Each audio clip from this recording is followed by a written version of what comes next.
Welcome to Alpha Coding Podcast, an all-access pass to medical coding and billing pro tips that help you start your week off smarter. And now, here is your host, Toni Elhoms. Hello, everyone, and welcome to the Alpha Coding Podcast series. I am your host, Toni Elhoms. Welcome to episode 14 of the podcast. Today is April 6th, and I hope everyone is doing well, staying safe, and healthy. As many of you know, I am here in Orlando, Florida. So Florida's been under lockdown for a few days now, and things have just escalated very quickly. And so please make sure that you're doing your part and taking this seriously and only leaving when absolutely necessary. And a special thank you to all of our healthcare workers, everyone that is serving us on the front lines of this pandemic. Every single day, we really appreciate your sacrifices and cannot thank you enough. Also, special shout out to my friend Terry Fletcher. She has a great new podcast series that you definitely have to go check out and listen to. It's called The Business Collective, and it's available on all downloadable platforms. And it is truly phenomenal. She drops new episodes every Monday, and this podcast is so informative. And really, it serves as a gut check for if you are interested in being an entrepreneur. Do you have what it takes? And her insights are invaluable. So you're really in for a treat if you check this show out. And make sure to drop her a rating and review on iTunes. So our topic for today is going to focus on my pro tips for navigating the latest telehealth rules. So even us seasoned experts are struggling to keep up with all of these changes coming in hot off the press. And I have no doubt that there will be even more. So I know in episode 12, I talked a lot about the rules, but I think that it's worth mentioning a lot of these updates because they are going to seem conflicting with the guidance that I give you in episode 12. So I want to spend this episode really talking about the latest and greatest rules. So before we dive into our topic, it's time for your Monday dose of positivity, the Mindset Monday tip, and it's brought to you by Project Resume. When is the last time you had your resume updated? Your resume is literally your entry ticket to that next great opportunity. Project Resume will design a customized ATS-friendly resume to demonstrate your unique skills and experience. And even better, it's written by coders for coders. Make that investment in yourself today. Visit projectresume.net and mention my code Alpha Coding for special pricing. So our Mindset Monday tip is all about serving others. So the quote I want to share with you is from Robert Kiyosaki, and he's one of my favorite authors and entrepreneurs. If you haven't read Rich Dad, Poor Dad, you need to read that book immediately. It is life-changing. Well, the quote that I want to share with you came from him recently, and he talked about how the more people you serve, the more effective you become and really more valuable. When we share knowledge and wisdom with others,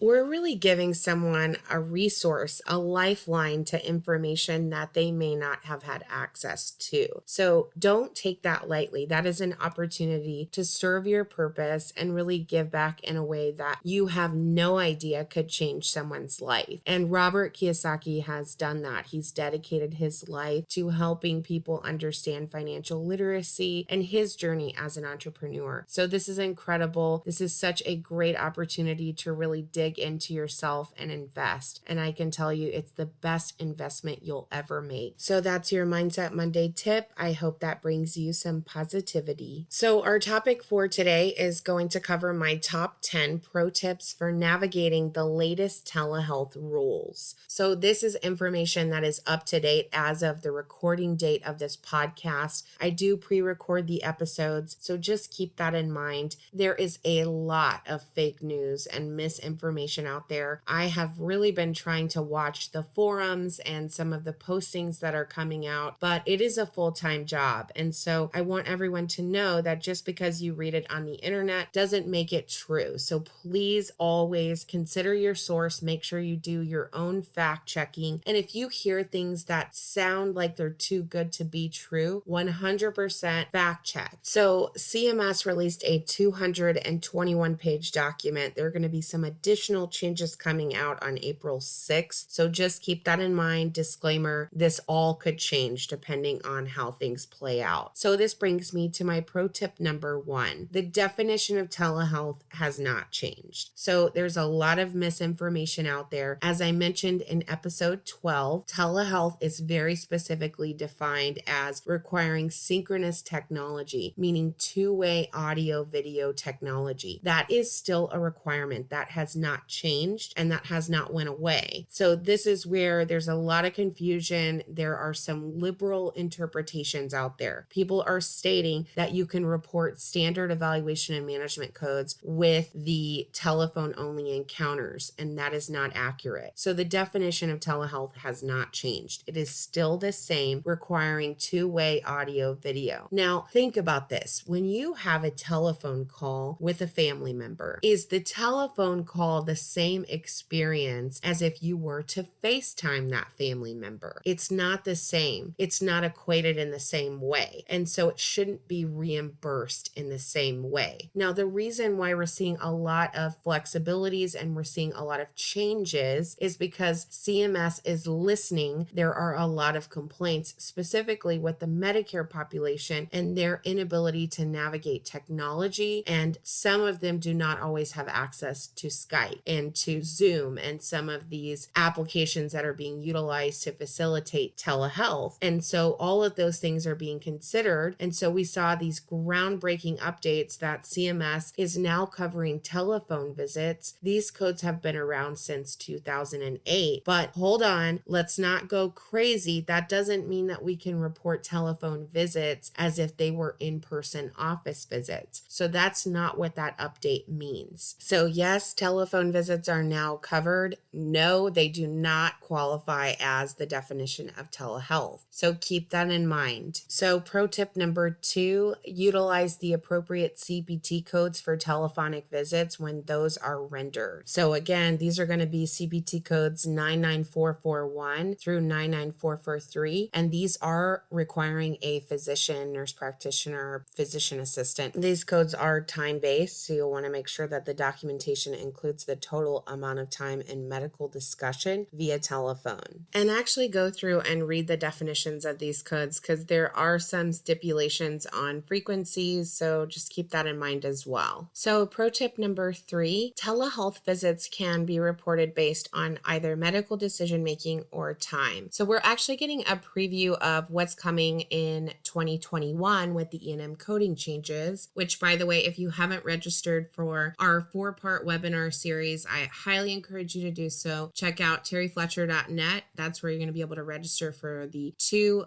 3, and 4 part of the series. We've actually already completed the first part. So if you want to get that on demand, that's available as well. So we're getting really a preview of what's to come with the telehealth visits. So again, these are two-way audio video visits. So these can now be reported based on the medical decision-making or the time. So that is something to consider. The history and the exam components are not going to be the determining criteria for the evaluation and management codes. So this is a pretty epic change. Again, kind of a preview of what's coming with 2021. Not entirely, but a preview. So that is going to be something to definitely give your physicians and your providers this information as far as their workflow for telehealth visits. So these are some pretty historic changes. Again, this is hot off the press. This is new information, and really this is part of the temporary waiver. And this is to help practices continue to see patients, keep their doors open, and really treat their patients via telehealth and telephonic visits in order to really ensure continuity of care. So this is all temporary. We will get to a point where in a post-COVID era, we will need to evaluate all of these changes and really the impact on telehealth and telemedicine. And again, this is not a new thing. Telehealth telehealth has been around for a very long time. The reimbursement changes are what we're starting to see really change and shift. And so necessity is the mother of all invention. And I truly believe that we're going to learn a lot from this experience. But this is not a free-for-all for telehealth and telemedicine. We have to make sure we're following the rules and continuing to ensure compliance and not getting liberal with the interpretations on these guidelines. Yes, they have changed. Yes, we've seen some updates, but we have not seen them to the extreme that I have been seeing advertised on some of these coding forums and videos, and really information from people that are not considered authoritative sources. I have been working in telehealth and telemedicine for over 5 years, and I am also affiliated with the Telehealth and Medicine Today Journal. I work with them very closely on their education for their providers that have been doing telehealth and telemedicine for years, and they publish their outcomes through manuscripts. And this is just an incredible place of really the hub of activity for telehealth and telemedicine. And through that affiliation, I have met some incredible people. I've had the opportunity, the privilege of working with some of the pioneers of telehealth and medicine. And I think it's really important that you consider the source of your information and really what that expertise entails and what their background is specifically with telehealth and telemedicine. Because there are a lot of people that are popping up with zero experience, zero practical application of telehealth and telemedicine. And I would not listen to these people because they do not have the real world experience. So pro tip number 4, new patients can now receive many of the telehealth and telemedicine services. So before they were kind of saying that the new patient requirement would not be audited, therefore it wouldn't really be enforced. Now they're saying that virtual check-ins and some of the other asynchronous as well as the telehealth services can be provided to new patients. Now you want to be really careful with this. You want to make sure that you're not soliciting patients and actually scheduling patients that don't require visits. This is on an urgent basis. These are for patients that have continuity of care needs that see providers on a regular basis, monthly basis, weekly basis. This is really going to impact those patients. This is not the opportunity to solicit patients for unnecessary visits. You want to always keep medical necessity in the back of your mind. So pro tip number 5, understand payer modifier requirements. Okay, so everything that I told you in episode 12, you pretty much want to disregard with regards to the modifier changes.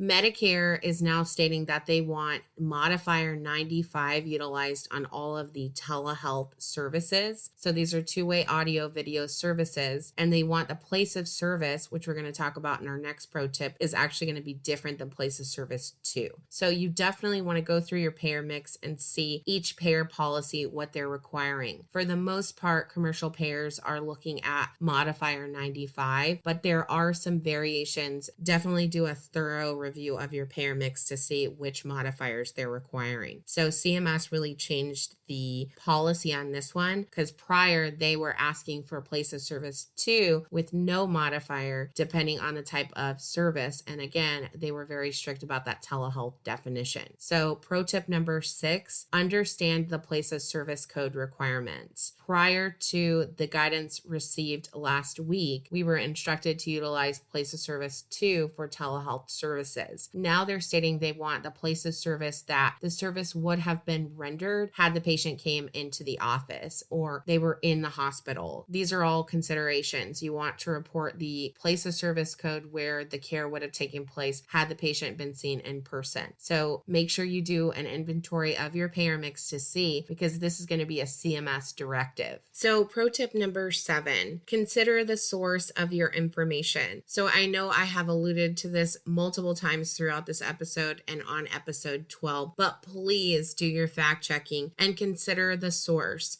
So there are a lot of competing interests here, conflicts of interest. So for example, if information that you're hearing is coming from an EMR or a billing service, think about those arrangements. Billing services are often incentivized and paid based on a percentage of collections basis. So if you're hearing information where they're saying telephone visits should be reported as office visits, think about the conflict of interest there and why that information might be a little more biased and that interpretation may be more liberal. Everyone at the end of the day has liability. And so you have to think about that. This is not the opportunity to just go crazy. Always consider the source of information. And if you're hearing it from a third party, where are they getting their information? Can they give you a source? Where did this interpretation come from? I am the first person to ask someone, where did you hear that? Where is that information documented in writing? There are a lot of people that will call the helplines and they'll talk to a rep. The thing is, if you talk to a rep, the information that you get, you have to get in writing. Otherwise, that conversation is worth nothing. It's almost as if it didn't occur. You need to get that policy issued in writing. Never take guidance over the phone. So pro tip number 8, the waiver is available if you need it. So Seema Verma, who is the administrator for CMS, she came out very publicly and stated the waiver is there for those who need it. This is not a free-for-all for fraud, waste, and abuse. You want to make sure you are being very careful and you are following rules because there are many misconceptions out there. So if you need the waiver and it's going to help you ensure continuity of care for your patients, absolutely use it. But just keep in mind, Medicare is a federally funded program and taxpayer dollars have to pay for all of the services that are provided during this crisis as well as after this crisis. So everyone should keep that in mind and just make sure that you're following all of the rules. So pro tip number 9, there will be compliance audits.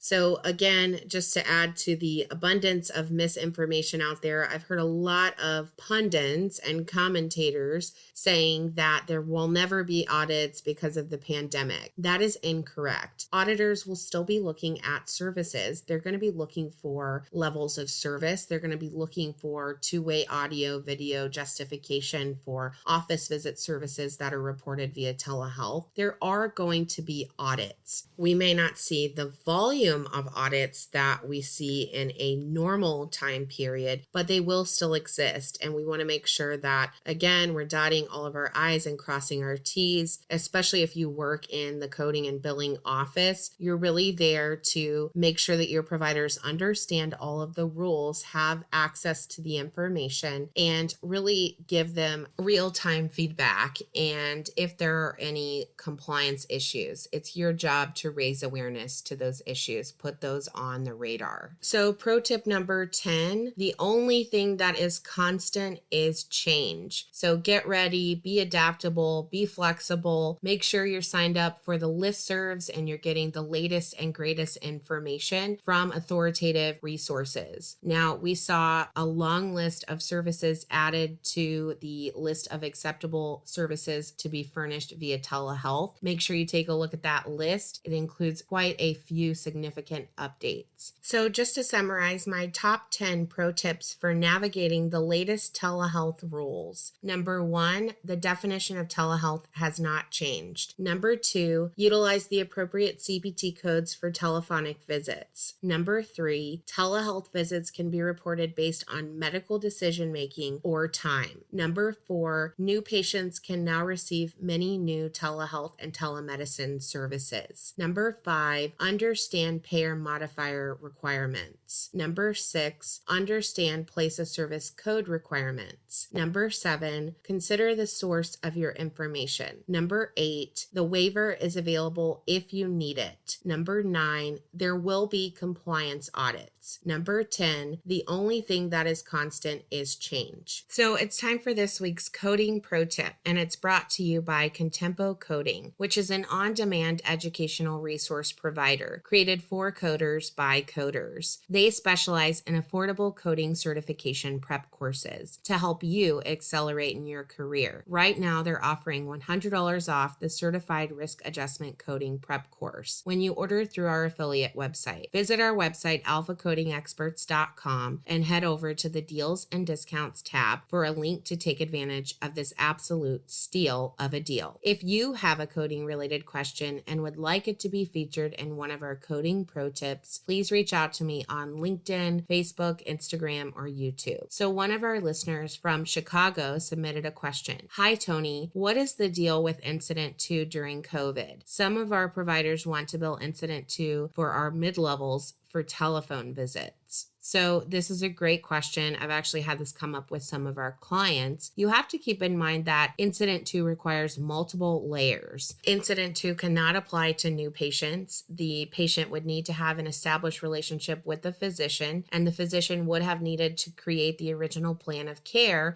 So because those things are required to report Incident 2, no, Incident 2 would not apply in this setting. So if you like what you're hearing, hit that subscribe button now so you never miss another episode. Also, please be sure to drop us a rating and review on iTunes. We really appreciate your support. So this concludes today's episode. I hope that my pro tips will be useful to you. Until next week, thank you for listening to Alpha Coding Podcast. We'll see you next Monday. For more information about medical coding and billing pro tips, including how to hire alpha coding experts, follow us on LinkedIn, Instagram, Facebook, YouTube, or visit our website at www.alphacodingexperts.com.